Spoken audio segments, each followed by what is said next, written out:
আসসালামু আলাইকুম। আমাদের কাছে চলে এসেছে সরাসরি তুরস্ক থেকে ইনপুটকৃত মধু। এগুলো কিন্তু এক ভাই আমাদের জন্য নিয়ে এসেছে, আমার কাস্টমারদের জন্য নিয়ে এসেছে।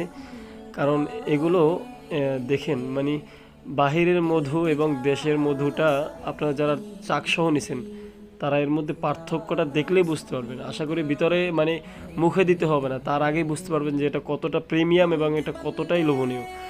মাশাল্লাহ, মানে খুবই দেখতে যেমন প্রিমিয়াম, আশা করি এটার স্বাদ এবং এটার মান খুবই ভালো হবে। এবং এটা দেখেন 1 কেজি মানে এক বক্সের মধ্যে হাফ কেজি, তো দুটার মধ্যে 1 কেজি। তো আমাদের মোট আজকে 4 বক্স আসছে আলহামদুলিল্লাহ। তো এর মধ্যে যারাই নিতে চান, আমাদের মাত্র 1 বক্সের অর্ডার বাকি আছে। আমার বর্তমানে শুধু 1 বক্স আমি দিতে পারবো। যদি কেউ নিতে চান অবশ্যই আমাদের স্ক্রিনে দেওয়া নাম্বারে কল করুন অথবা আমাদের হোয়াটসঅ্যাপ নাম্বারে যোগাযোগ করুন। ধন্যবাদ। আসসালামু আলাইকুম ওয়া রাহমাতুল্লাহি ওয়া বারাকাতুহু। लेकिन तेरी रहमत